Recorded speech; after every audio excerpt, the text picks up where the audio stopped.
नाम क्या सर आपका? मेरा नाम निवेंद्र सिंह राजपूत है। सर कौन सा अटेम्प्ट था ये एमपीसी? ये मेरा दूसरा अटेम्प्ट था और जिसमें मैं इंटरव्यू तक पहुंचा हूँ। पहले अटेम्प्ट में मेरा मुख्य परीक्षा उत्तीर्ण नहीं हुई थी, तो ये दूसरा अटेम्प्ट है। बोर्ड का कैसा क्या माहौल रहा? मेरा बोर्ड बी था, जिसमें जो अध्यक्ष हैं मेरा सर, उनका बोर्ड मुझे मिला था। और मेरा टाइमिंग जो लगभग 30 मिनट समथिंग चला इंटरव्यू। तो मैं गया वहाँ पर, तो सामान्य से वो 4 मेंबर थे, लगभग 4 मेंबर बैठ रहे हैं वहाँ बोर्ड में, जिसमें एक अध्यक्ष होते हैं, बाकी 3 मेंबर होते हैं। तो एक मैम भी थी, बाकी 3 सर थे। तो बहुत हम्बल बोर्ड था। अब मैं अंदर जैसे गया, उन्होंने पूछा कि आपका नाम तो बड़ा यूनिक है ना, आपका नाम का मतलब क्या होता है, फिर देवराज क्या होते हैं, देवेंद्र क्या होता है, तो वो क्वेश्चन पूछे गए। फिर उसके बाद अध्यक्ष जो सर हैं, उन्होंने पूछा कि आप इंजीनियरिंग करे हो, इंजीनियरिंग करने के बाद आप इधर आए हो, तो उसका क्या कारण है। फिर दूसरे मेंबर ने पूछा कि आप किस प्रकार से अपना कंट्रीब्यूशन दे सकते हैं इस क्षेत्र में, वहाँ पे क्वेश्चन थे। फिर इकोनॉमी के ऊपर क्वेश्चन था कि इकोनॉमी, भारत ग्रोथ कर रहा है तो किस नंबर पे इकोनॉमी है भारत की, और भारत क्या क्या प्रयास कर रहा है इकोनॉमी को डेवलप करने के लिए। फिर क्वेश्चन डिफेंस को लेकर था कि मतलब उनके क्वेश्चन डिफरेंट टाइप के, वो ऑलरेडी फ्रेम करके गए थे क्वेश्चन कि जैसे अच्छा ये क्वेश्चन आंसर खत्म होगा, फिर मैं ये क्वेश्चन पूछूंगा इनसे, तो बहुत डिफरेंट। जैसे इकोनॉमिक क्वेश्चन था, फिर सेकंड क्वेश्चन था आर्मी के ऊपर, फिर आर्मी के बाद क्वेश्चन था गरीब कल्याण को लेकर सीधा, मतलब वो उन्होंने पहले से फ्रेम करके रखे क्वेश्चन। जो वर्तमान परिदृश्य में जो घटनाएं घट रही हैं उनसे संबंधित कुछ प्रश्न पूछे गए थे क्या? मेरे से क्वेश्चन थोड़ा चेंज करके पूछा था। जैसे पूछा था कि न्यायिक सक्रियता क्या होती है, तो न्यायिक सक्रियता में आप देखते हैं कि वर्तमान में जैसा कुछ देखने को मिल रहा है आपको, तो हम देखते हैं कि समलैंगिक विवाह वाला मुद्दा चल रहा है, तो वो उसी का एग्जाम्पल है। तो वो ऐसा क्वेश्चन इनडायरेक्टली क्वेश्चन था कि आप ये जो सब्जेक्ट है, टॉपिक है, उनसे अवेयर हो कि नहीं हो। फिर ऐसा था कि महिलाओं के उत्थान के लिए सरकार क्या कर रही है। उन्होंने लाडली बहना योजना का नहीं पूछा, उन्होंने पूछा कि उत्थान के लिए वर्तमान में क्या प्रयास कर रही है बहुत तेज़ी से।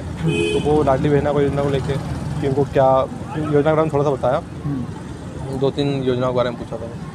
तो सर वो बैकग्राउंड को लेकर क्या पूछा था? बैकग्राउंड मेरा इंजीनियरिंग का है, मैकेनिकल इंजीनियरिंग का बैकग्राउंड है। तो उन्होंने मेरे से BS6 के बारे में पूछा था कि जो BS6 है वो क्या है, और उसको लाने के लिए क्या क्या चेंजेस करना पड़ रहा है, ये मशीन में क्या चेंजेस करना पड़ रहा है। तो उसका मैंने संतुष्टिजनक आंसर दिया था उनको कि आप इंजन में कार्बोरेटर के स्थान पर फ्यूल इंजेक्टर यूज़ करते हैं, एयर फिल्टर इंजन यूज़ करते हैं, एयर फिल्टर यूज़ करते हैं। सर इंजीनियरिंग कहाँ से की थी आपने? मैंने government college, Jabalpur engineering college से की थी। अच्छा सर, गवर्नमेंट कॉलेज, आप गोल्ड मेडलिस्ट हैं, तो आपसे कैसा प्रश्न पूछा गया था उससे? मुझसे क्वेश्चन ये पूछा था कि आप कॉलेज कर लिया आपने, आप गोल्ड मेडलिस्ट हैं, तो आप इस मेडल का क्या करोगे, मेडल का आप मेडल कहाँ काम आएगा आपके। क्वेश्चन ऐसा था उनका कि आप प्रशासन में कैसे हेल्प करोगे आपके एकेडमिक्स का। तो मैंने उसको ऐसे हैंडल किया कि सर मेरा जो मेडल, गोल्ड मेडल है, वो दर्शाता है कि मैंने अपने इंजीनियरिंग में काफ़ी अच्छा अपना प्रदर्शन किया है, और जो इंजीनियरिंग सीखा है मैंने उसको मैं प्रशासन में यूज़ करूँगा। कुछ पॉइंट्स बताए, तो उन पॉइंट्स के माध्यम से मैंने बताया कि इस प्रकार से कर सकता हूँ। सर जैसे कि आपने तैयारी कैसे की थी, क्योंकि कुछ लोग बोलते हैं कि इंजीनियरिंग वाले कुछ अलग तरीके से करते हो, वो सिलेक्ट हो जाते हैं, तो आपने कैसे अपनी स्ट्रेटजी शेयर करेंगे स्टूडेंट्स के लिए? ऐसा बिल्कुल नहीं है, इंजीनियरिंग वालों को बहुत मेहनत करनी पड़ती है प्रशासन में इधर आने के लिए। जब बिल्कुल नया क्षेत्र हो जाता है हमारे लिए, हमने कभी GS नहीं पढ़ा, हमने कभी इथिक्स नहीं पढ़ा, बस थोड़ा बहुत वो पेपर 3 में मिलता है, साइंस में भी इतना नहीं मिलता है, कि बाकी प्रयास सबको करना पड़ता है ज़्यादा। तो ये भ्रम है बिल्कुल एक प्रकार से कि इंजीनियरिंग वालों को फ़ायदा मिलता है। प्रीलिम्स की तैयारी आपने कैसे की थी और किस टाइप से करना चाहिए, आपका क्या अनुभव रहा? प्रीलिम्स का मेरा ये चौथा प्रीलिम्स होगा, अभी 3 प्रीलिम्स में क्लियर कर चुका हूँ। तो प्रीलिम्स में ऐसा रहा है मेरा कि मैं शॉर्ट नोट्स बनाए मैंने सब्जेक्ट के, शॉर्ट नोट्स बनाकर रिवीजन किया बहुत बार, FLT लगाई, FLT लगाने के बाद एक कॉपी बनाई, उस कॉपी में FLT के जो क्वेश्चन थे उनको ऐड किए, जो मेरे को जो नोट्स में नहीं थे मेरे, है ना, क्योंकि हो सकता है कि मैंने क्वेश्चन नया देखा और बहुत इंपॉर्टेंट है, लेकिन वो मुझे नहीं पता कि इंपॉर्टेंट है वो क्वेश्चन, तो ऐसे क्वेश्चन आप रिवाइज़ कर लो बार बार। तो यही है सबसे ज़्यादा FLT दो आप, अभी लगभग 20-25 दिन बचे हैं आपके पास, तो FLT दीजिए, रिवीजन करिए बस, और टाइमिंग में दीजिए FLT 10 से 12। सोर्स को लेकर आपको भी कभी क्या भ्रम या कन्फ्यूजन रहा होगा, और उसको कैसे दूर किया जा सकता है न्यू स्टूडेंट के लिए? जो नए स्टूडेंट है वो कुछ टॉपिक पे बिल्कुल क्लियर रहिए, नोट्स क्या करना है, कहाँ से पढ़ना है, बिल्कुल क्लियर रहिए। कोचिंग करें ना करें बिल्कुल क्लियर रहिए, आप मन में भ्रम रखे ही मत कि अगर आपने डिसीजन लिया है कि कोचिंग नहीं करूँगा, तो फिर ये नहीं कि मैं इस कोचिंग नहीं कर रहा हूँ, मैं कम हूँ किसी से, या मैंने ये पर्टिकुलर ये कोचिंग के नोट्स पढ़े हैं, बच्चे दूसरी कोचिंग के नोट्स पढ़ रहे हैं। अपने स्टैंड रहिए, क्योंकि कोचिंग के नोट्स, जिसमें आकार के नोट्स फॉलो किए थे सबसे पहले, फिर निर्माण के भी पढ़े हैं, फिर वेदांत के भी पढ़े हैं, तो वो सिर्फ वो इंक्रीजमेंट हुआ ना, पहले आकार के पढ़ लिया, फिर धीरे धीरे बाद में ऐड करते गए आप।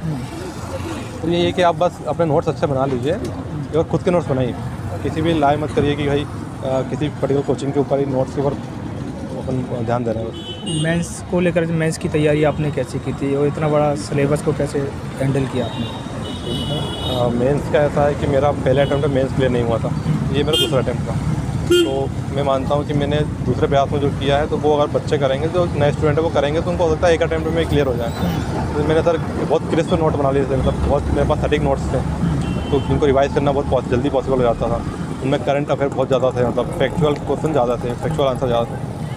फिर उसके अलावा हम देखते हैं कि आंसर राइटिंग जो है ना वो सामान्य तौर पर बच्चे नहीं करते। मैंने देखा, लाइब्रेरी में भी देखता हूँ मैं, बच्चे आंसर राइटिंग नहीं करते, घबराते हैं। उन्हें लगता है कि जो कोचिंग में जाकर टेस्ट दे रहे हैं वो आंसर राइटिंग है, वो आंसर राइटिंग बिल्कुल भी नहीं है, वो टेस्ट सीरीज है बस। आंसर राइटिंग होती है तो आप खुद क्वेश्चन लेके बैठिए और सोचिए कि मैं क्या लिख सकता हूँ उसमें, खूब सोचिए कि आप क्या लिखेंगे, क्या लिख सकते हैं बस। आंसर राइटिंग करिए, रिवीजन करिए, छोटे नोट्स बना लीजिए, एक सब्जेक्ट के 50 पेज में नोट्स बना लीजिए, लगभग 50 पेज में। तो उससे क्या होता है कि जो लास्ट टाइम रिवीजन होता है ना वो हो जाता है, क्योंकि पैनिक वहीं पे करते हैं। मैं 19 के मेंस में पैनिक वहाँ पे किया था कि मेरे पास नोट्स तो थे पर रिवीजन के लिए बहुत ज़्यादा मटेरियल था, तो ऐसा लग रहा था कि रिवीजन नहीं हो पाएगा या फिर भूल रहे हैं हम सब कुछ। तो नोट्स बनाएंगे आप, छोटे नोट्स बनाएंगे 50-60 पेज के, तो रिवीजन कर सकते हैं। क्या आपने ऑथेंटिक बुक वगैरह पढ़ी क्या, जो लक्ष्मीकांत है या फिर इस टाइप से हिस्ट्री के वगैरह, स्पेक्ट्रम वगैरह? बिल्कुल पढ़ना ज़रूरी है, मैंने पढ़ी है, और मैंने बुक पहले नहीं पढ़ी। मैंने पहले कोचिंग के नोट्स पढ़े और देख लिया कि हाँ सिलेबस इतना इतना है और कोचिंग में इस टॉपिक को कवर किया गया।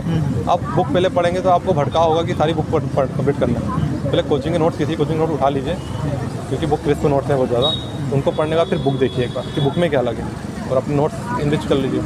जैसे लक्ष्मीकांत पढ़ी है मैंने उसके लिए, पॉलिटी के लिए, स्पेक्ट्रम पढ़ी है ना। बर्नवाल से मैंने साइंस किया है, जो पेपर 3 का साइंस है बर्नवाल से कर लिया था। NCERT जब मैंने तैयारी करना स्टार्ट किया तभी से सबसे पहले पढ़ ली थी, तो NCERT से वो थोड़ा बेस बन गया था अच्छे से। ये है कि ज़्यादा ऑथेंटिक बुक में मत जाइए, आपको अगर मार्केट में मिल रहा है मटेरियल अच्छे से, कोई कोचिंग आपको प्रोवाइड करा रही है, तो फिर आपको ज़रूरत नहीं है कोई हर सब्जेक्ट के लिए बुक लेने की। सर आपकी हॉबीज़ क्या थी और कैसे प्रश्न पूछे गए थे हॉबी से कैसे संबंधित? कि मेरी हॉबी फ़ोटोग्राफी है, तो क्वेश्चन तो मुझसे हॉबी से कोई क्वेश्चन नहीं था, और ना ही एक गो कार्ट चैम्पियनशिप में पार्टिसिपेट किया था, उसमें गोल्ड मेडल था मेरा, तो उससे भी कोई क्वेश्चन नहीं थे। मतलब वो ऐसा लगा था कि नए, जैसे आप स्टार्टिंग में गए तो बिल्कुल सामान्य थे क्वेश्चन, अच्छा क्या कर रहे हो, क्या नहीं, क्यों प्रशासन में आना चाहते हो, ऐसे सवाल थे। मतलब एक बेसिक प्रश्न जो आपने मॉक दिए होंगे अन्य कोचिंगों में, तो वहाँ पर और यहाँ पर कितना फ़र्क देखने को मिला आपको? फ़र्क होता है क्योंकि मॉक में देखो, मॉक में ऐसा होता है कि आप जाते हैं तो आपसे ये देखते हैं वो लोग कि आप आंसर कैसे दे रहे हैं, कितना आंसर दे रहे हैं। मतलब वो आपको क्वेश्चन पूछेंगे, आप आंसर नहीं दोगे, वो आपको प्रेशर डालेंगे कि आपसे आंसर बना नहीं, फिर दूसरा क्वेश्चन पूछेंगे। यहाँ पे ऐसा नहीं है, यहाँ पे ऐसा है कि वो सिर्फ बातचीत कर रहे हैं आप, कि आपका क्या मानना है, सरकार क्या प्रयास कर रही है, आप क्या समझते हो, सरकार भारत कितनी ग्रोथ कर रहा है, भारत की इंडिया पे इतना ज़्यादा बजट खर्च करती है सरकार, आपका क्या मानना है। ऐसे क्वेश्चन है उनका कोई मतलब नहीं आपसे कि आपको कितना नॉलेज है, उन्हें सिर्फ मतलब है कि आप किस प्रकार से अपनी बात रख रहे हो बस। बहुत बहुत धन्यवाद सर। ठीक है, थैंक यू भाई।